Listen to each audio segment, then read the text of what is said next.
Palabras compartidas, una mirada al acontecer social, político, económico y cultural de Panamá y el mundo.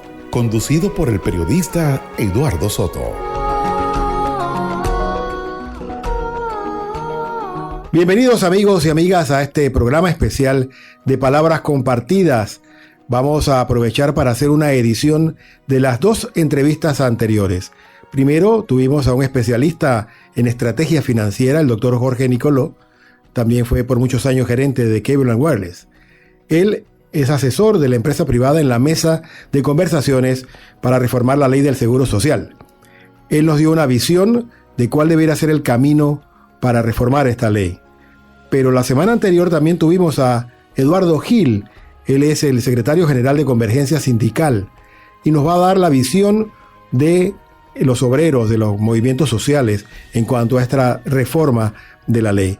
Vamos a unir estas dos entrevistas que ya hemos hecho para tener un mismo producto, un solo producto en el que podamos comparar las dos propuestas y tomar nosotros la decisión final, que es a quien nos compete, porque va a empezar muy pronto este debate en la Asamblea Nacional. Escuchemos entonces a Jorge Nicoló y Eduardo Gil hablando sobre las reformas al Seguro Social y la filosofía que sustenta los argumentos tanto de la empresa privada como de los movimientos sociales.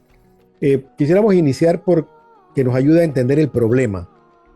¿Cuál es el problema que tenemos que solucionar en la Caja del Seguro Social, en el área donde usted está sentado, en la esquina donde usted está sentado? Porque hay varias mesas, ¿no? Esta sería la del IBM, donde está usted. La del IBM, correcto. A ver. ¿Cuál es el problema? Y vamos a tratar de simplificarlo, ¿no? Sí. Tenemos dos sistemas en lo que es invalidez, el programa de invalidez, vejez y muerte. Tenemos un sistema que se llama exclusivamente de beneficio definido, que es un sistema de reparto y que es un sistema cerrado por la Ley 51. Y quisiera explicar un poquito más esto, ¿no? Sí. La Ley 51 dijo... Palabras compartidas. Hasta el 2008, o sea, desde 2008 en adelante, no entra ningún cotizante nuevo al sistema exclusivamente de beneficio definido. Se cierra, ¿no? Okay. Cuando ellos hicieron la ley, ellos sabían perfectamente que al no hacerlo, no iban a recibir nuevas cotizaciones. Entonces, ¿qué pasa? La ley sí contemplaba, porque lo que hicieron la ley tampoco era bruto. Claro. Bueno, lo cierro y no tengo problema. No, ellos establecieron alarmas en donde dijeron, si la reserva baja a menos de 2.25 veces el pago de las pensiones del año inmediatamente anterior, el Estado tiene que poner la diferencia. Pero eso nunca ocurrió. Hoy no estaríamos en esta situación, sino que tendríamos aproximadamente 6.000 millones, no que lo hayan puesto inmediatamente, lo pusieron en los últimos 13 años, 14 años, poco a poco. Sí. No hubiéramos estado en esta situación hoy día. ¿En qué momento el Estado tenía que empezar a poner ese dinero? Cuando bajaba al 2.25. A ver, la ley fue en el 2005, ya para el 2008, 2009, tenía que poner alguito. Okay. 20 millones más, 30 millones más, lo que fuese. Sí. Entonces, definitivamente, ningún gobierno cumplió con eso y eso es un problema grave. El otro aspecto era que había que ver el flujo de los próximos 10 años y si en alguno de los próximos 10 años, recuerda que el primero era la reserva. Sí.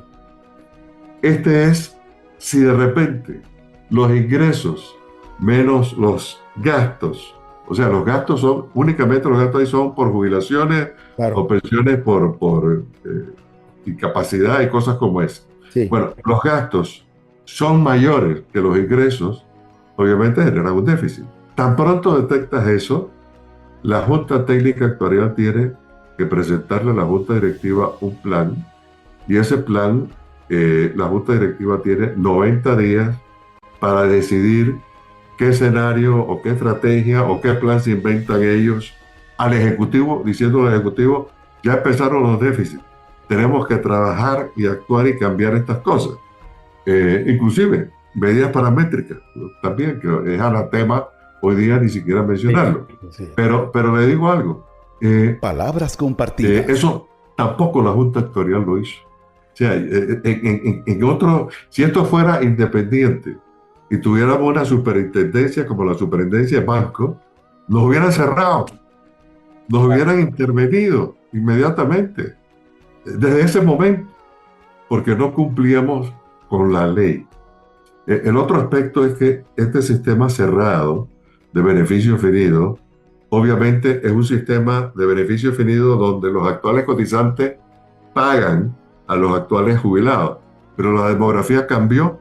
O sea, ya no hay suficientes cotizantes en el mundo, básicamente para pagar al aumento de los jubilados que hay. Entonces, eso es por un lado. Ese es un problema. O sea, no hay fondo, está quebrado, ¿no? Está quebrado. No se cumplió la ley. El otro problema que tenemos es que tenemos el sistema mixto. El sistema mixto tiene dos componentes. Tiene el componente de beneficio definido que se parece exclusivamente al beneficio definido, pero tiene un tope de $500 y dice, los primeros 500 entra el 72.5% de las cuotas. Y en la cuenta de ahorro individual lo que entra es un 25%.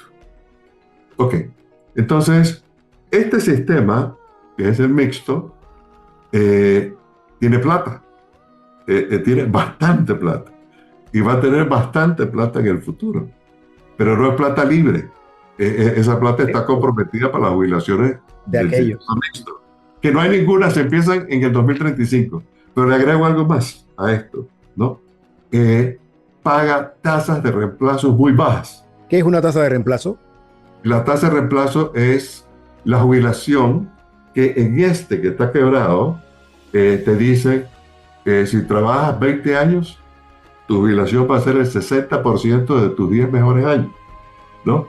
En este acá, que tiene que ver con el mixto, paga tasas de reemplazo inferiores a este, bastante inferiores, vamos a contar. ¿Tanto más? ¿Qué tanto menos?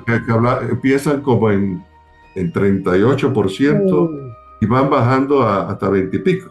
Wow. Pero ¿qué resulta? Hay una razón.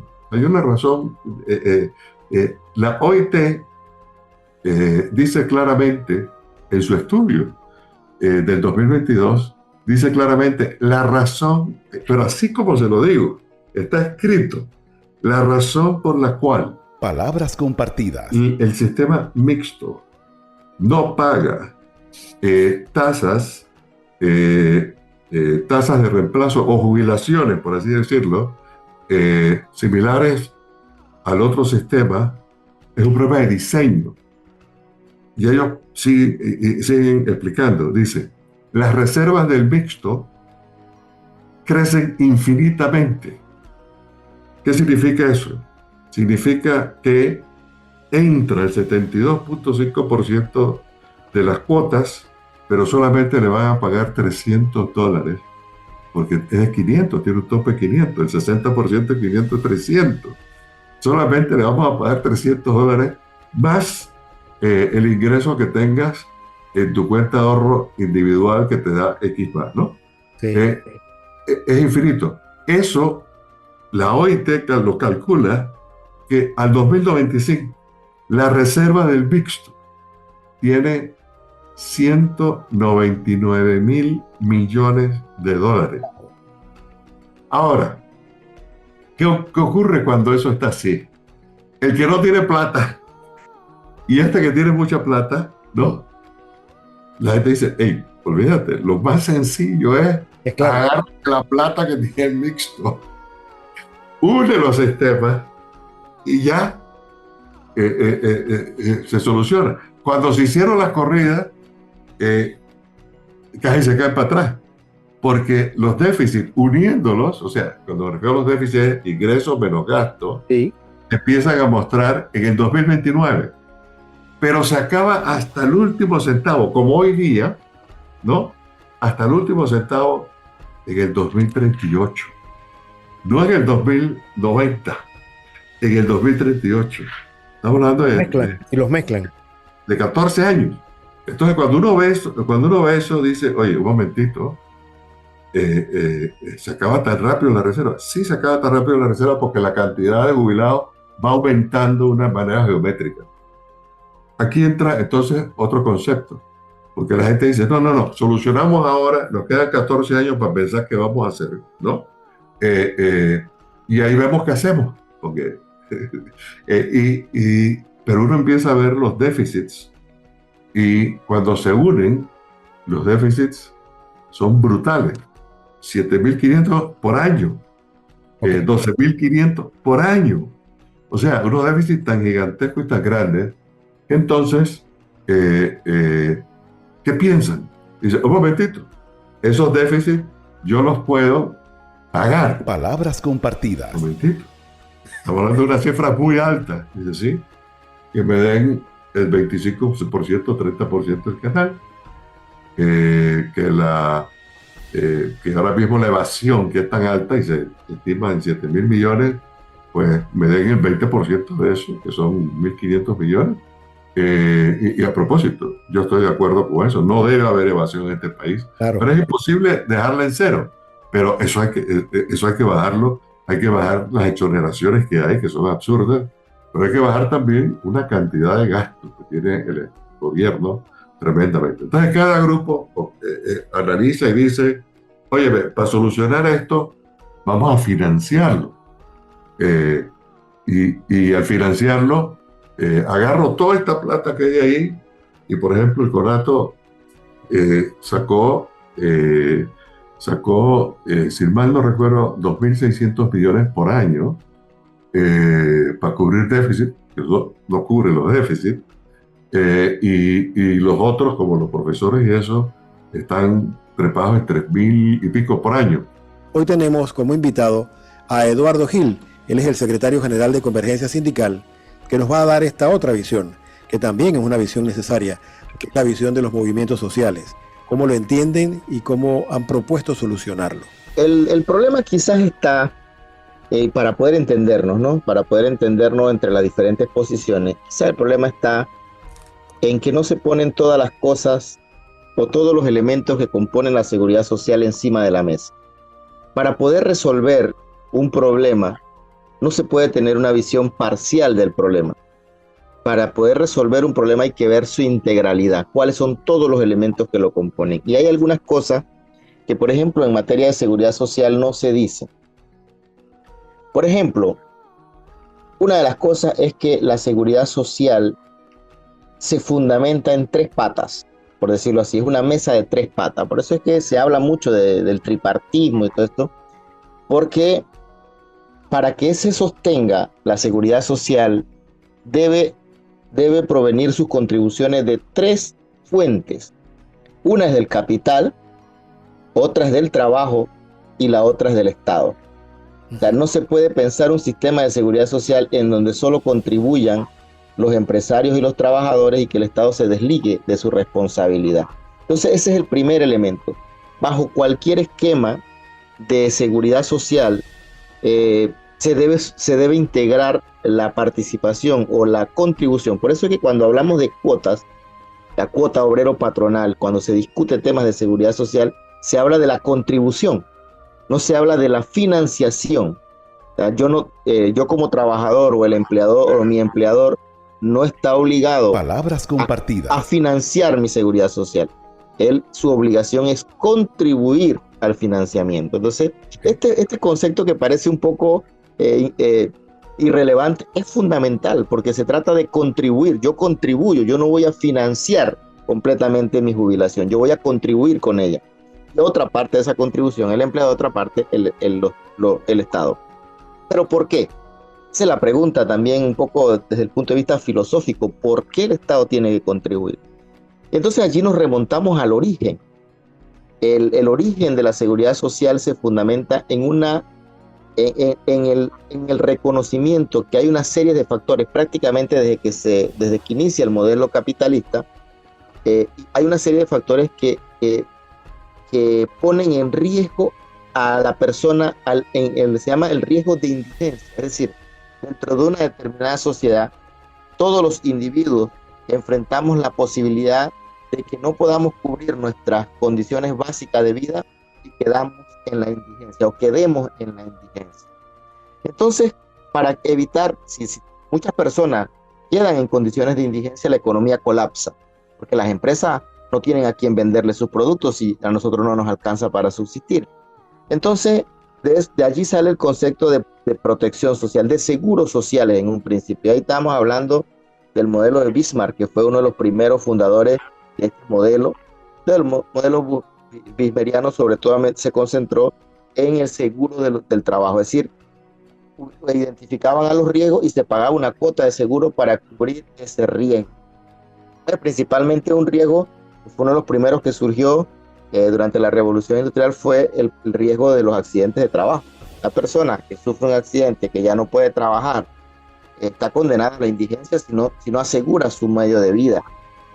Por ahí, en la evolución del tiempo, se fueron incorporando el riesgo de la vejez. Hay momentos en el que ya no puedes trabajar porque no tienes edad para trabajar ya, no tienes las condiciones, entonces ese es un riesgo de vejez. El riesgo de enfermedad, cuando uno se enferma y no puede trabajar, entonces está el riesgo de maternidad, incluso el riesgo del desempleo. Hay una serie de riesgos. Y esto finalmente la OIT lo categorizó en un convenio que es el convenio 102 y señala las 9 contingencias a las que cualquier ser humano se puede enfrentar que lo puede llevar a niveles de indigencia. Entonces, la preocupación de la seguridad social es que la misma sociedad tiene que hacerse cargo de ver cómo protege a sus ciudadanos para que no queden en condiciones de indigencia. Entonces, la Declaración Universal de los Derechos Humanos llega a reconocer la seguridad social como un derecho humano. Al reconocerse como un derecho humano, es responsabilidad del Estado. Y además, establece que el concepto de seguridad. Yo pongo un ejemplo. Cuando se habla de la financiación, de que tiene que ser sostenible financieramente, yo pongo un ejemplo. La policía, por ejemplo. ¿Cuál es el rol de la policía en una sociedad? El rol de la policía en la sociedad es garantizarnos nuestra seguridad personal, individual. ¿Ante qué? Ante los riesgos de la delincuencia o de la violencia. Entonces, como nosotros entendemos que la policía nos tiene que brindar seguridad, nadie cuestiona si el presupuesto de la policía es sostenible o no es sostenible, porque todos entendemos que cumple un rol social fundamental, que es protegernos a nosotros de los riesgos de la violencia. Palabras compartidas. La seguridad, por ejemplo, los bomberos o protección civil son entidades que nos protegen de catástrofes, de incendios, de inclemencia del tiempo, y nosotros contamos con que esas instituciones están allí. Nadie cuestiona si es financiable o no, porque entendemos que es una responsabilidad del Estado garantizar la seguridad ante los desastres, ante las condiciones y todo esto climático incluso. Cuando llegamos al tema de seguridad social, allí sí hay un cuestionamiento de si es financiable y sostenible o no, cuando en realidad es una responsabilidad al final de la sociedad de protegernos ante una serie de riesgos sociales, como es la vejez, la enfermedad, los accidentes laborales, el riesgo de viudez, cuando la persona que es sustento de la familia fallece, y esa serie de riesgos tenemos que protegerlo. Bueno, entonces en este caso, esta es una cuestión conceptual, pero nos ayuda a entender que la seguridad social, como recientemente, pongo también otro ejemplo, ¿no? Recientemente a alguien se le ocurrió decir que el IFARU había quebrado. El IFARU no puede quebrar porque es una institución del Estado, y el Estado, a menos que el Estado completo quiebre, y esto es desde el punto de vista económico algo imposible, ni un Estado fallido. Entonces, obviamente, una institución pública no puede quebrar. En ese sentido, el tema del financiamiento tenemos que entenderlo desde esa lógica, desde que es una responsabilidad del Estado, de que es un derecho humano, de que busca protegernos ante todas estas inclemencias, y que nuestra responsabilidad como trabajadores y trabajadoras, como empresarios o como ciudadanos, es contribuir con el financiamiento de este sistema. Por lo tanto, el problema no está en que sea sostenible financieramente o no. El debate debe dirigirse a cómo lograr un mejor financiamiento de la seguridad social, cómo mejorar el financiamiento, cómo mejorar los fondos de los que dispone, cómo garantizar una mejor protección a las personas ante estos riesgos que enfrenta a lo largo de la vida. Entonces, allí es donde se distorsiona el debate, ¿no? Porque mientras uno dice, no, lo que pasa es que el déficit, la discusión no es en función de que el problema es el déficit. La discusión está en cómo reducimos ese déficit, cómo hacemos frente a los gastos de seguridad social que tenemos todos como ciudadanos, como personas que habitamos dentro de este territorio llamado Panamá.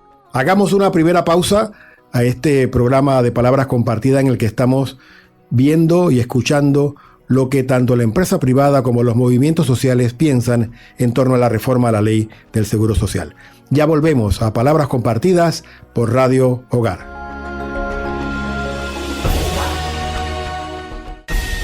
Palabras Compartidas por Radio Hogar. Pronto regresamos. Radio Hogar cumple 70 años y para celebrarlo te invitamos a colaborar en la gran colecta solidaria en favor del Centro de Atención Integral San Juan Pablo II y la Casa Hogar El Buen Samaritano. Las donaciones pueden ser gelatina, gasas de todos los tamaños, guantes quirúrgicos, tallas ML y medicamentos no expirados, Pampers talla L y XL, enlatados, arroz, menestras y aceite. También puedes colaborar con bolsas de basura número 13, 33 y 35. Así como cloro, desinfectantes, papel toalla y papel higiénico. Trae tu donación a los estacionamientos de la parroquia de Lourdes en Carrasquilla el 31 de octubre durante la feria Radio Hogar y entregaremos esta ofrenda a nuestros hermanos del Centro San Juan Pablo II y la Casa Hogar Buen Samaritano. En Radio Hogar creemos en el poder de la esperanza y la solidaridad. Sintoniza, comparte y celebremos juntos estos 70 años de amor, fe y compromiso. Radio Hogar, la voz de tu iglesia. Radio Hogar cumple 70 años. Por eso te invitamos a celebrar como parte de nuestra familia este jueves 31 de octubre en los estacionamientos de la parroquia de Lourdes en Carrasquilla y comparte con nosotros la Feria Radio Hogar. Apoyemos a nuestros artesanos y emprendedores. Tendremos productos del Instituto de Mercadeo Agropecuario, almuerzos al estilo panameño y mucha música y cultura para celebrar esta fiesta. Jueves 31 de octubre, desde las 8 de la mañana, en los estacionamientos de la parroquia de Lourdes, en Carrasquilla. Ven y celebremos juntos los 70 años que Radio Hogar ha estado en el corazón de la comunidad panameña. Gracias por ser parte de nuestra historia. Radio Hogar, la voz de tu iglesia. Palabras Compartidas por Radio Hogar. Estamos de vuelta.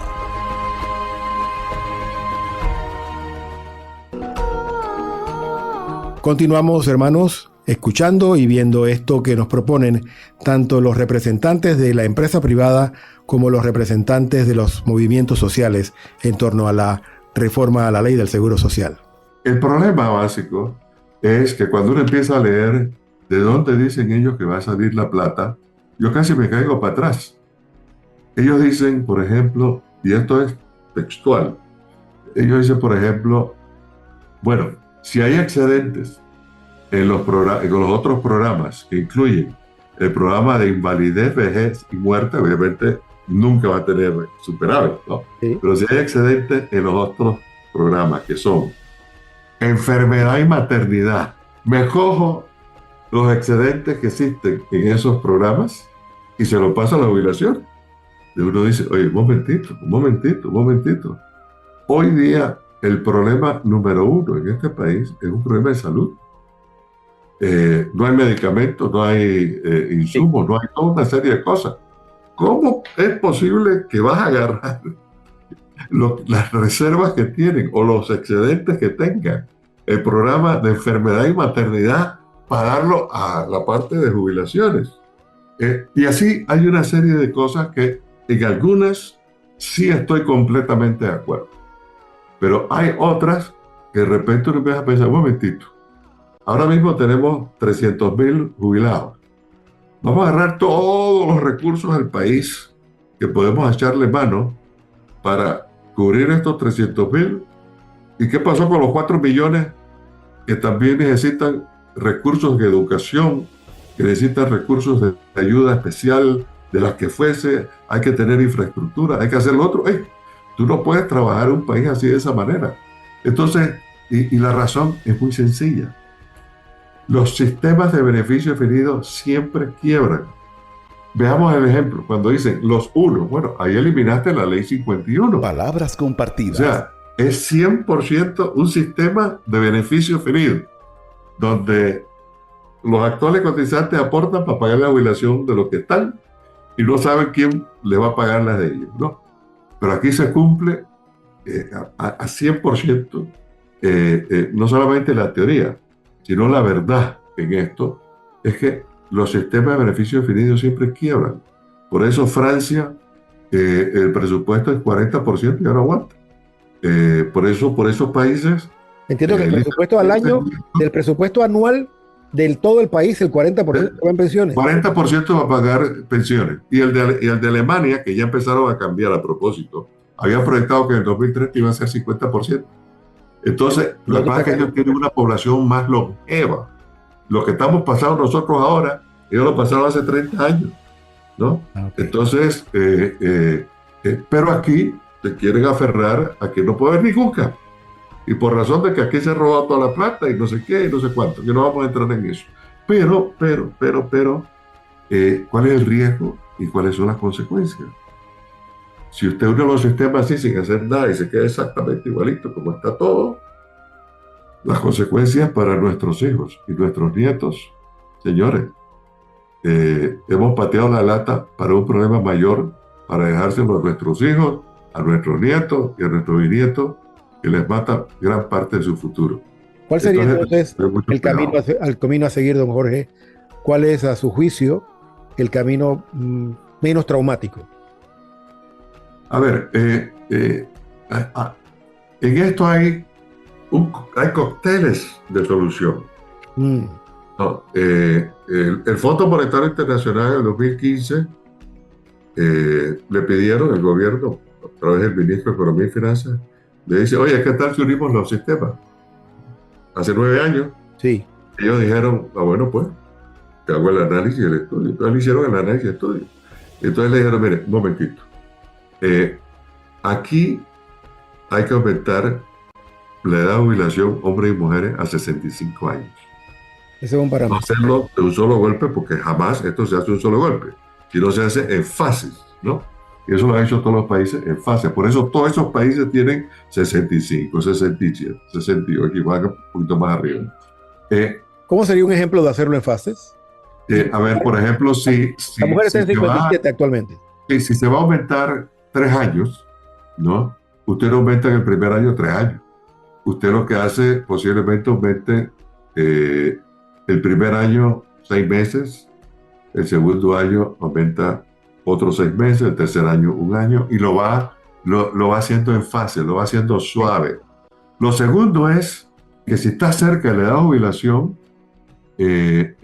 palabras compartidas. Se trata que no lo afecte, en el sentido de que si a ti te faltan 2 años y ahora te van a decir que no, te va a faltar 5 porque agregamos 3 años más a esta cosa, entonces todo eso se considera, todo eso se ve y se planifica esa fase. Entonces el Fondo Monetario Internacional dijo eso, pero dijo segundo, dice, bueno, en vez de pagar cuotas por 20 años, lo mínimo que tienen que pagar es 29 años cuota. Wow. Pero lo mínimo.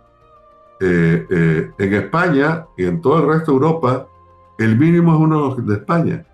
Tiene que pagar 38 años cuota para tener derecho a la pensión mínima. Entonces, porque ellos tienen programas, si te quedas más tiempo, ganas más. Si te quedas menos tiempo, vas a ganar menos. Entonces, yo lo que pienso es que queremos lo mismo que tienen los otros, pero no teniendo que pagar lo que pagan nosotros. Entonces, es un problema grave. Ahora, este es un problema donde los gremios, donde los sindicatos han hecho su trabajo. A ver, ¿qué quiere la sociedad? Porque al final es esto, ¿no? ¿Qué quiere la sociedad? ¿Tú quieres que se unan los sistemas? Bueno, está bien. Pero esto es lo que te va a costar, ¿eh? O sea, ¿tú quieres esto? Quizás en este año, el otro año no, pero con toda seguridad, si me atrevo a decir esto, con 300% de seguridad, te va a costar muchísimo más. Entonces, ese es un problema. Yo siento de que hay que tomar ciertas acciones. Hay diferentes programas. Si te quieres quedar en beneficio definido, tienes que hacer ajustes. Y como aquí están bajo ninguna circunstancia, va ningún ajuste, entonces es una realidad, pues. ¿Usted cree que es inevitable aumentar la edad de jubilación, aumentar las cuotas y aumentar el número de años de trabajo? Usted puede hacer diferentes escenarios, o sea, y habrá que escoger cuál es el que menos impacta a la población. Y pasa lo siguiente. Palabras compartidas. Si usted dice, no me toques la edad de jubilación bajo ninguna circunstancia. Ah, bueno, perfecto. En vez de pagarte 60% de tasa de reemplazo con 20 años, te voy a tener que aumentar la cantidad de años que tienes que pagar años cuota. En vez de 20 años, no vas a tener 60%. Tienes que trabajar 29 años o 30 años cuota para que lo tengas. O sea, en mi caso, que yo empecé a trabajar a los 17 años, obviamente salí a trabajar fuera de Panamá, pero yo trabajé toda mi vida, aún estudiando trabajé. Entonces, cualquiera dice, bueno, trabajar 30 años es mucho. No, señores, estamos totalmente equivocados. Trabajar 30 años no es mucho. Los alemanes trabajan 43 años, los otros trabajan... y son países ricos. Nosotros no somos países ricos. Ahora, hay el resentimiento que dice, somos el país más desigual del mundo, ¿cierto? Eso hay que arreglarlo. Pero eso no se arregla básicamente diciendo, enredando el problema y haciéndolo más grande, diciendo simplemente, une los sistemas y no hagas nada más. Pues eso no aguanta. Yo retomo aquí una intervención que me llamó mucho la atención, que aplaudí en sentido figurativo del presidente Mulino cuando fue investido, cuando fue proclamado presidente, y él dijo que el debate de la seguridad social se iba a hacer con total transparencia y que el pueblo iba a ser informado de la situación real de la Caja de Seguro Social para que las decisiones que se tomaran el pueblo las comprendiera. Y a mí me pareció que esa era la mejor alternativa o lo mejor que se había escuchado hasta este momento sobre el tema de pensión. La realidad ahora es un poco distinta porque las conversaciones que se están haciendo con el presidente son a puerta cerrada. Los voceros que al final intervienen después de las reuniones son los voceros del gobierno, y no se está diciendo toda la verdad o no se está permitiendo que el pueblo se eduque en materia de lo que es la situación de la Caja de Seguro Social, de los programas que tiene, de este específicamente de IBM, y también de lo que ha ocurrido en el mundo. Entonces, en ese sentido, pues la población está un poco sin el panorama completo. Y por eso yo agradezco programas como estos que permiten hacer eso, docencia para entender un fenómeno que puede ser complejo o puede ser sencillo, dependiendo de cómo lo abordemos. Afortunadamente Panamá hizo el paso intermedio. O sea, no pasó todos a cuenta individual, saliendo del puente de Solidario, no pasó todo a cuenta individual, sino que hizo un pequeño salto, quedó en el medio. Y ahora que estamos en el medio y que estamos enfrentando la crisis, palabras compartidas, tenemos dos opciones: o nos regresamos o hacemos el camino de regreso y lo componemos, es decir, cuando uno se pierde en determinado paraje, para poder encontrar el camino, tiene que volver de pronto por sus pasos y poder plantearse, bueno, estaba equivocado, voy por otro lado. Pero la otra alternativa que tiene es seguir por el camino aunque sepa que está equivocado. Entonces ya eso sería como muy imprudente, ¿no? Ya ves que el camino que tomaste es el equivocado, pero decides continuarlo y llegar hasta el final. ¿Y por qué digo y hago esta semejanza? Porque desde que surgieron con Bismarck los sistemas de seguro social o el sistema de seguridad social, todo se entendió como un concepto de sociedad. Los sistemas de seguridad social reflejan el tipo de sociedad que nosotros queremos construir. dando protección a las personas ante un riesgo social que puede enfrentar en cualquier momento. Es decir, un accidente laboral lo puede tener cualquiera. La vejez la vamos a tener todos, es decir, las mujeres pueden embarazarse cualquiera mujer. Entonces, digamos, esos riesgos van a estar presentes siempre. ¿Cómo la sociedad atiende esos riesgos? Es lo que determina qué tipo de sociedad nosotros construimos. Bueno, esto fue así hasta los años 80 del siglo pasado. Entre 1970 y tanto, 1980, surgió un nuevo enfoque que señalaba que todos los sistemas estaban entrando en crisis y que era necesario migrarlos hacia un sistema diferente que era el de cuentas individuales. Es importante aquí decir algo. Todos los sistemas de seguridad social inician, desde el momento en el que se fundan, inician con lo que acaba de plantear usted. Empiezan a recaudar y no gastan. Es como si uno cobrara la quincena, las quincenas y no gastara nada. O sea, se va llenando de recursos porque no se pensiona a nadie ha llegado a la edad de jubilación y todos están contribuyendo, y eso es mucho dinero. Pero llega un momento en el que empiezan a jubilarse las personas y esta curva empieza a bajar.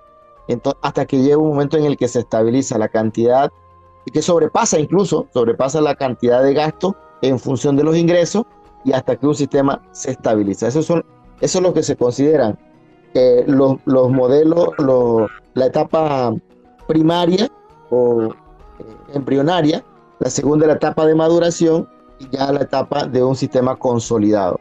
Entonces, en todo momento, en todo transcurrir, para que un sistema madure completamente, deben transcurrir cerca de 100 años, 80 años, 100 años aproximadamente en la proyección para que realmente logre su estabilidad el sistema. ¿Qué pasa? El modelo de Panamá no tiene 100 años. El sistema de Panamá está en la mitad del camino, y obviamente está justo en la etapa en donde empieza a mostrar un déficit, pero ese déficit es normal. Palabras compartidas. Le ha ocurrido a Bélgica, a España, a Alemania, a Francia, a Inglaterra, todos los países que ya tienen un modelo más sólido, más envejecido, les ha pasado lo mismo. O sea, ha pasado un momento en el que el déficit parece bastante alarmante, pero luego empieza a decaer y se estabiliza el sistema, el modelo. Entonces, ese es otro de los elementos que nosotros tenemos que entender. El déficit que tanto se alarga, estamos en déficit, sí, porque es normal, es natural que Panamá transite, porque su proceso de seguridad social es relativamente joven, o de mediana edad, por decirlo así. Don Eduardo, por otra parte, con respecto a eso, el análisis me parece muy interesante, y quisiera hacer una anotación respecto a la baja en el número de cotizantes, porque hay mucha gente desempleada, hay mucha gente sin empleos formales. El empleo informal en Panamá ha crecido mucho y no es fácil que el informal cotice.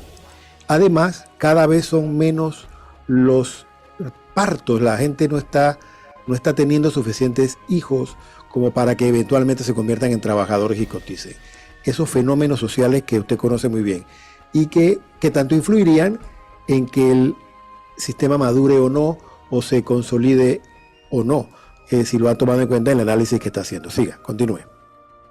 Sí, muy bien. Mire, de esos dos fenómenos que usted ha planteado, hay uno que es natural.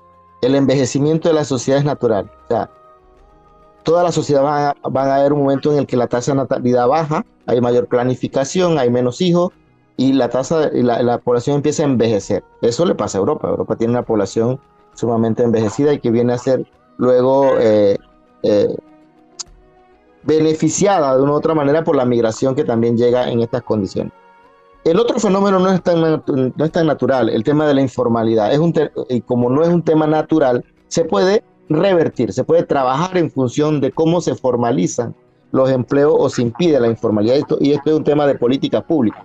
Es decir, no se puede sostener un sistema, como bien usted lo plantea, un sistema va a tener inestabilidad en la medida que hay muchos informales y pocos formales, pero eso se atiende con políticas públicas para reducir las tasas de informalidad. Pero eso lo vamos a ver como una variable más adelante. Okay. Lo que quería decir es que a partir de los años 70, cuando los sistemas que estaban entre mediana edad empiezan a mostrar su natural proceso de déficit, porque ya empieza a haber más personas pensionadas que las que están contribuyendo, ese natural proceso, entonces se levantan unas alarmas innecesarias, porque los países viejos ya habían pasado por eso, y se empieza a decir, no, le va a salir muy costoso al Estado financiar eso, entonces hay que hacerlo de otra manera, y surgieron las cuentas individuales. Y desde ese momento empiezan a hacer los países transitar hacia lo que se llama la privatización de los sistemas a través de cuentas individuales o de contribución definida. En el 2019, la OIT publica un informe que data de 2013 se hizo una investigación desde el 2013 hasta el 2018 para evaluar todos los países que fueron hacia cuentas individuales. ¿Cómo les había ido? ¿Cómo les había ido con ese nuevo sistema que se estableció a partir de los años 80 del siglo pasado? Y el resultado de la OIT es sentenciante. Dice el informe de la OIT que de los 30 países que migraron a cuentas individuales total o parcialmente, el caso de Panamá fue parcial, Palabras compartidas. 60% regresaron a un sistema solidario porque no funcionó el sistema privado o de cuentas individuales. Tuvieron que retroceder. Y el resto de los 40% iba a enfrentar crisis posteriores, es decir, el caso de Panamá, que está enfrentando crisis y que ahora no sabe cómo resolver. Bueno, sabemos cómo se puede resolver, pero parece no haber voluntad de retroceder. ¿Por qué no funcionó? El informe de la OIT, por eso digo que afortunadamente ahora tenemos tanta información. ¿Qué pasó? Bueno, los supuestos sobre los cuales se fundamentaron la individualización de los sistemas, ninguno se cumplió. Uno de esos era que individualizando el sistema se iba a lograr que las personas que no tenían un patrón pudieran cotizar directamente porque las cuentas llevan individuales y no tenían requerimiento de un patrón, y supuestamente esto iba a ampliar la cobertura de los sistemas. Pues cuando se analizan los 30 países, resulta que solo aproximadamente 4 países mantuvieron la misma tasa de cobertura. El resto de los países bajó la tasa de cobertura, o sea que ese supuesto no se cumplió. El segundo supuesto era que las pensiones iban a mejorar, eso que usted acaba de plantear. Dice, bueno, lo que pasa es que si ahora nosotros nos dan ese dinero a la empresa privada, a los bancos privados, a los fondos de inversión en privado, nosotros sí sabemos invertir y vamos a sacar una buena rentabilidad y las pensiones van a mejorar. Resulta que no, tampoco. Ese supuesto fue el más catastrófico. Las pensiones cayeron del orden del 60%, del 70% en algunos países, 50% en otros países, llegaron a caer al 10%, en algunos países 10, 15% y en el mejor de los casos 20, 25, 30%. Creo que solamente hay un país que mantuvo una tasa por encima del 35% de las pensiones. ¿Eso qué quiere decir? Que si usted se llega a pensionar con un salario de $1,000 mensuales, su pensión con una reducida a 15% son $150. Imagina una persona que gana $1,000 y se pensiona y cuando va a la caja le dan $150 mensuales, $75 por quincena. Eso es algo catastrófico. A algunos les tocó $100. Otro de los supuestos de este modelo individual era que iba a permitir mejorar las inversiones internas, o sea, el mercado interno. Iba a permitir que el país fuera competitivo, que tuviera grado de inversión. Y resulta que tampoco fue así, porque los fondos de pensiones o los fondos de inversiones vinculados al seguro o a los fondos de seguro social o seguridad social o los fondos de pensiones, ellos por lo común son conglomerados incluso internacionales. Entonces llegaban a los países, invertían en esos fondos, pero cuando menos esperaban, esas empresas se iban o se declaraban en quiebra y los trabajadores perdían sus ahorros. Y por lo tanto, eso lo que hizo fue colapsar las economías. Por eso tuvimos las movilizaciones que se tuvieron en Chile hace unos años, en donde el país colapsó completamente, producto de que ya no podían resistir ese modelo. Cuando usted habla del rendimiento, es los intereses que puede ganar cada dólar que se invierte. Correcto, de las reservas, así mismo.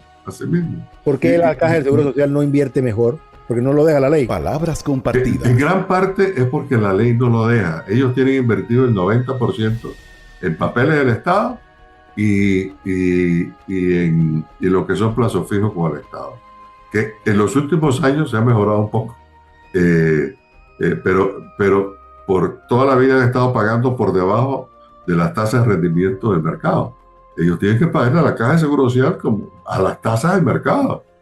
Ya, totalmente. Pero mire, hay que cambiar la ley para que le permita invertir. ¿Cómo estos países pueden obtener 7.2% de rendimiento y nosotros 3.9%?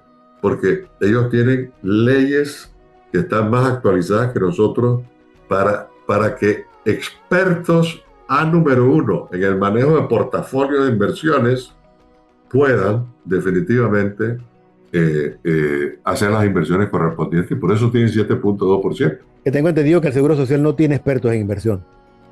Bueno, mire, el Fondo Monetario Internacional hace 9 años, exactamente como usted lo dice, así lo dijo, que no habían expertos. Y decía también, ni siquiera, por favor, no le den a la Junta Directiva que tome ninguna decisión en cuanto a eso, porque menos esta gente. Es más, yo he sabido de que el equipo presenta la recomendación de cómo invertir, dónde invertir. Bueno, hay veces que se demoran 2 meses para contestar.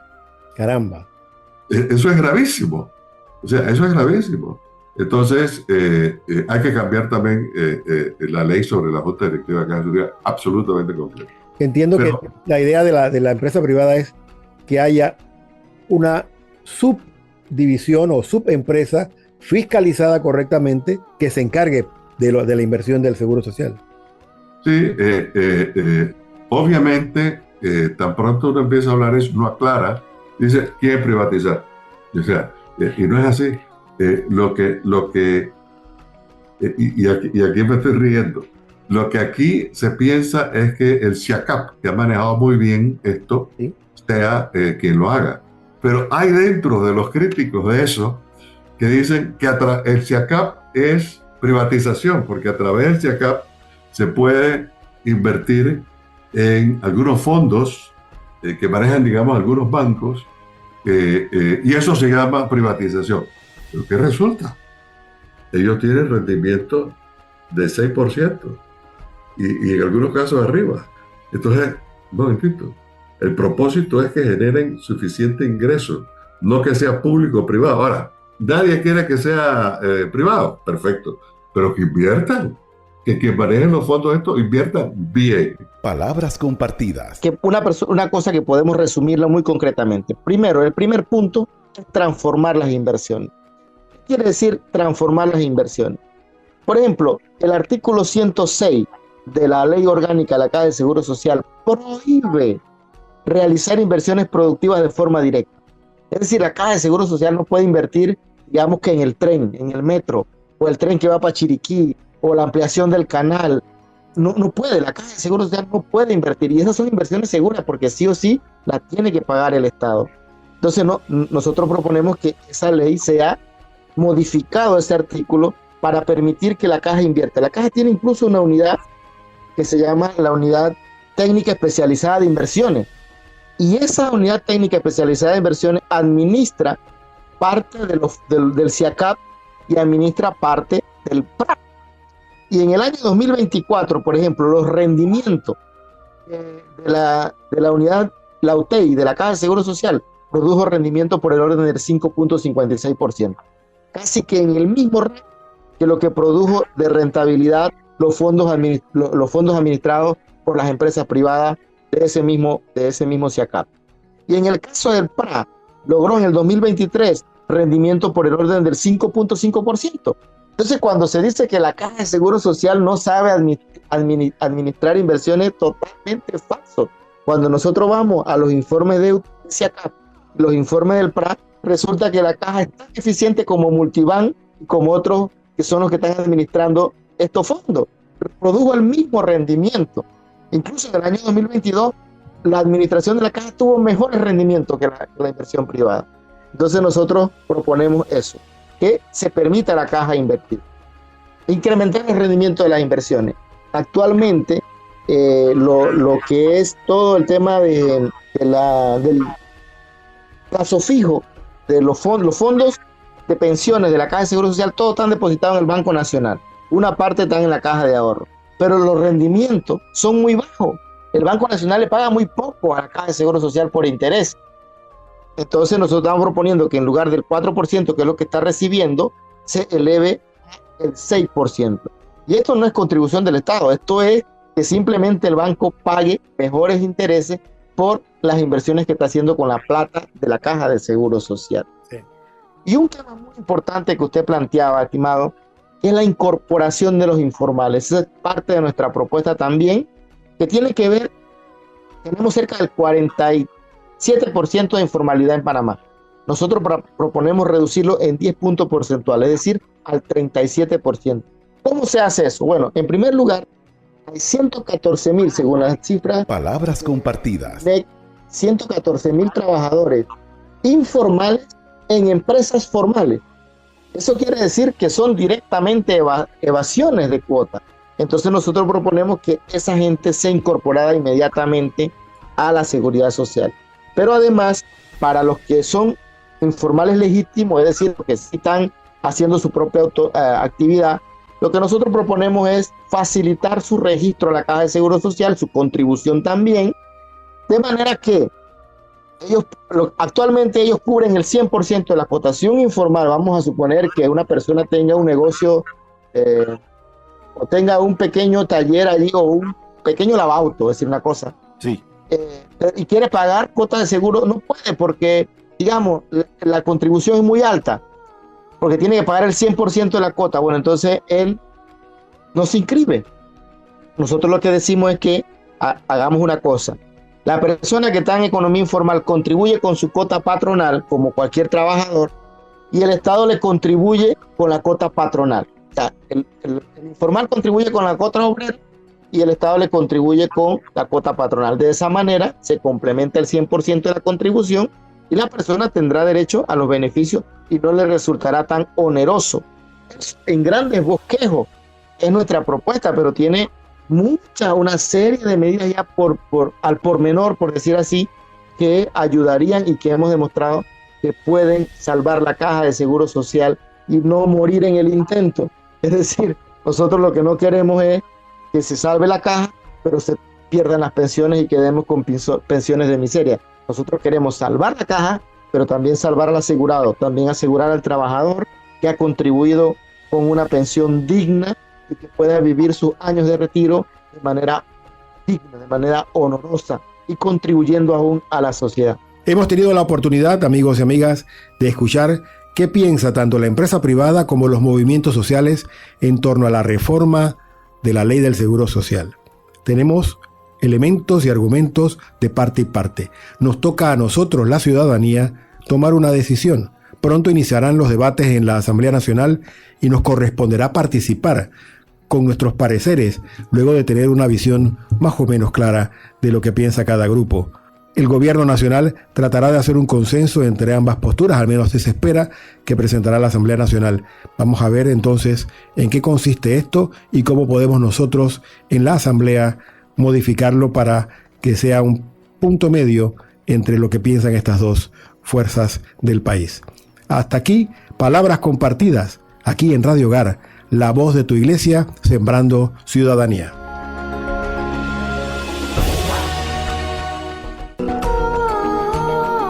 Palabras compartidas, una mirada al acontecer social, político, económico y cultural de Panamá y el mundo.